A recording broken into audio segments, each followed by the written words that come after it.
ekintu kino abantu nga mwali mwagalanyeeko musobola ofuna ekintu ekisparkinga omuliro ogwo ne guddamu ne gukoleera.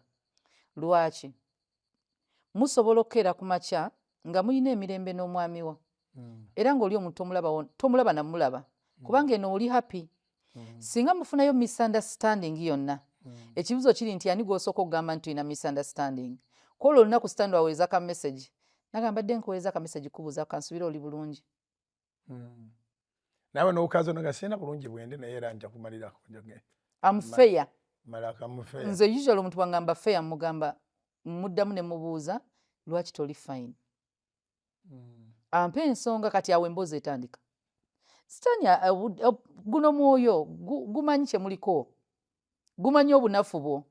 Eyakusalayo baguwasalayo olunaku lwe mulina obukyankalano nga wakuuma communication naye sitaani amuga nti eri mmaze obbatabula weerezayo ka message. Waliyo abantu nga tebaayawukana. Musumba waliyo abantu nga tebaayawukana. Benyigira bwenyigizi. Bitulambululire. Oli mu program zawe waliwo abataayawukana nga benyigira bwenyigizi. Omanyi tebayina nsonga. Tebayina nsonga. Ne mu mateeka waliwo kye bayita divorce, waliwo ne kye bayita separation. Separation yabanyiivu, divorce netabaawo nawo ne mugamba onagira abeerako mu kisenge kiri. Musobola ne mu mateeka ga Uganda omuntu asobola n'okuvaawo n'agenda n'abeera ewuwe mu mayumba g'eddala n'onabeera mu nnyumba y'endala naye nga temwawukanye divorce, nga mwawukanye separation legally. Ne mwagulinga n'obwagulinga tugabane ebintu. Separation naye eri mu mateeka eririgo.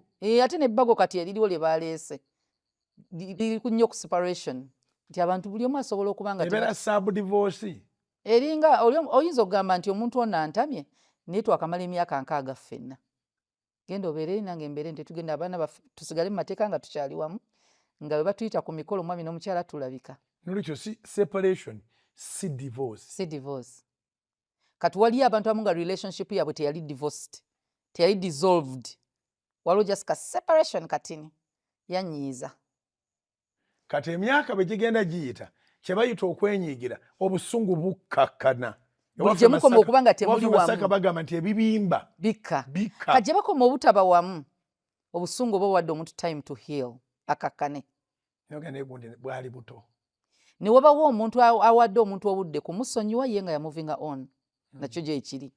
Bye yamukola waliyo omuntu ng'omwagala tosobola beera naye. Nogamba beera eyo. Ne wabawo ono ng'amunyiigidde. Nga buli lwamulaba just ekinyizo kiri kye kimutawaanya. Naye singa alekerawo bikola era amugamba ngenda kukyusa nkimanyi wanyiigidde. Bw'ona odda sigenda kudda mu kikola. Nja kukyusa.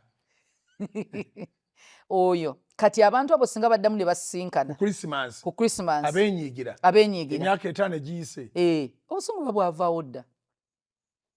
Laavu ekyaliyo yanyiga bunyiizi. Akyamwagala. Takuleetedde olubuto takuwagise. Okuwagika kitegeeza okuzaala omwana mu nyumba. Amusanga bulungi n'amugamba nakyuka. Nange oli g'omanyi sikyali ebyo byali bya kito naye kati nakula. Ntambudde naye ggwe wali owange. Musumba. Ne sitaani ndowooza ne sitaani atuula wamu n'agamba alimba saamukema. Naye oli najja n'agamba sitaani yankema. Ndowooza ne sitaani agamba ng'olwaliro ompayiriza weetwala wekka nali sinnayogerako naawe ng'ogenze. Sitaani engeri gy'ali mubi alina okukkiriza n'awayirizibwa kubanga n'omuntu abeera abuliddwa ekintu mu nnyumba. Agamba bakibbye naye nga gwe wakimisplacinze ate bw'okizuula sitaani tomwetondera. Kubanga ye mubi mu nekyaye. So buli kibi tukiteeka ku ye. Nolwekyo waliyo n'abenzi oba waliyo ab'ekyabu ab'eddiŋŋana naye nga ne beekwasa sitaani nga kituufu sitaani tabiriimu. So enkolagana ne ba X tulina ogyegendeza